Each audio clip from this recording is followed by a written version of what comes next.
BD Vexcon System terdiri dari yang pertama terdapat cooling station, kemudian yang kedua ada electronic pipette, yang ketiga ada BD Vexcon instrument, yang keempat terdapat workstation. Alat yang pertama ini dinamakan cooling station. Cooling station merupakan alat untuk membuka dan menutup tube. Tube yang dimaksud yaitu tube yang digunakan untuk alat BD Vexcon System. Gambar yang kedua dinamakan electronic pipette. Electronic pipette ini fungsinya untuk memipet semua sampel yang akan dikerjakan di alat BD Vexcon System secara otomatis tanpa memipet manual. Gambar yang keempat, workstation. Workstation bisa dinamakan juga sebagai rak atau tempat penempatan alat-alat atau bahan-bahan atau reagen-reagen yang akan digunakan pada alat BD Vexcon System.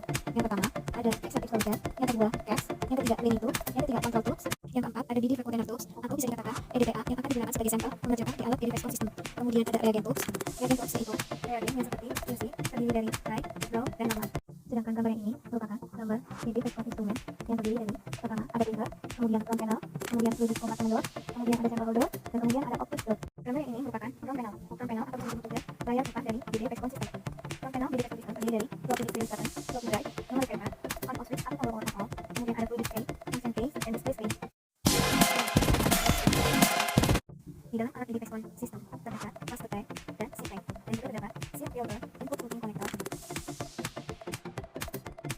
Berikut adalah alat dan bahan yang akan digunakan untuk mengerjakan BD Vexcon System. Yang pertama terdiri dari BD Vexcon control kit, BD Vexcon CD4 reagen, bridge, pipette tips yang bisa digunakan yellow atau multi, kemudian ada EDTA tubes, dan vortex mixer.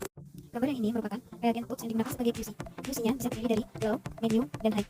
Gambar ini merupakan sampel holder dengan menggunakan anti-coagulant tidak EDTA berfungsi sebagai sampel yang akan dikerjakan pada BD Vexcon. Sedangkan gambar ini merupakan alat vortex, fungsinya untuk menghomogenkan tubes reagen yang akan dirunning pada alat BD Vexcon System.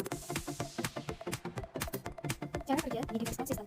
Pertama-tama, masukkan 50 mikron darah ke dalam reagen tube, kemudian vortex dan inkubasi.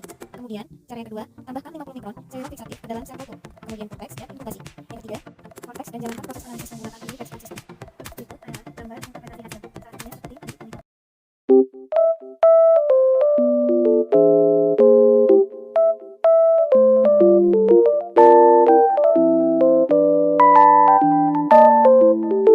Sini saya akan menjelaskan tentang alat Vitex. Alat Vitex sendiri digunakan untuk mengidentifikasi kuman dan mengontrol kepekaan antibiotik. Vitex itu terdiri dari dua jenis. Yang pertama itu ada Vitex Compact dan yang kedua itu ada Vitex Spectrometry. Vitex Compact itu mengerjakan tugas dalam waktu 4 jam, sedangkan Vitex Spectrometry menyelesaikan tugas dalam waktu 2 menit. Di sini kita akan mengoperasikan alat Vitex Compact. Selanjutnya ada fungsi dari alat Vitex, yaitu untuk mengidentifikasi adanya bakteri atau kuman di suatu sampel. Selanjutnya ada komponen alat operasional Vitex. Ini ada alatnya sendiri yaitu Vitex Compact. Ini ada Compact Workstation, fungsinya untuk melihat hasil pemeriksaan. Ini ada barcode scanner, fungsinya untuk men-scan sampel. Ini ada sheet printer, fungsinya untuk nge-print hasil pemeriksaan atau mencetak hasil pemeriksaan. Ini ada UPS atau uninterruptible power supply, fungsinya untuk menstabilkan listrik dari komputer. Ini ada power conditioner, fungsinya untuk menstabilkan listrik dari alat itu sendiri yaitu Vitex Compact. Ini ada tes KCTS, fungsinya untuk sebagai label untuk menandai sampel. Ini ada density check plus, fungsinya untuk menimbang berat dari NaCl yang diberi sampel. Yang selanjutnya ada cara kerja dari alat Vitex. Yang pertama, nyalakan alat dengan menekan tombol power on. Yang selanjutnya, kita memisahkan sampel.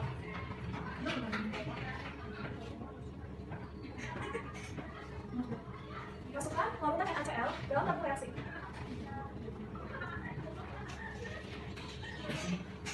Selanjutnya, ambil bakteri dari media. Kemudian masukkan bakteri dalam larutan NaCl yang sudah ada di tabung reaksi.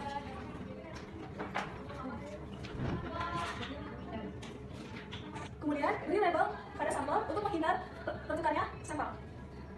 Kemudian memberi tes KCTS.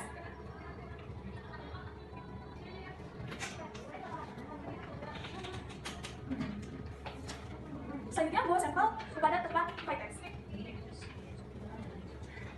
Selanjutnya masukkan sampel pada tempat pengambilan data. Kemudian alarm akan berbunyi dan bertanda pemeriksaan data sudah selesai. Kemudian pindahkan sampel ke dalam ruang inkubator.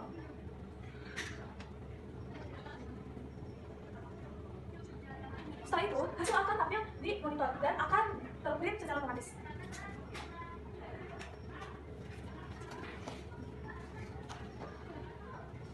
Adapun penempatan pada alat Vitex itu sendiri, yang pertama itu ditempatkan di dalam ruangan, yang kedua itu diusahakan jangan terkena matahari, sinar matahari langsung. Kelembapannya itu 20-40%.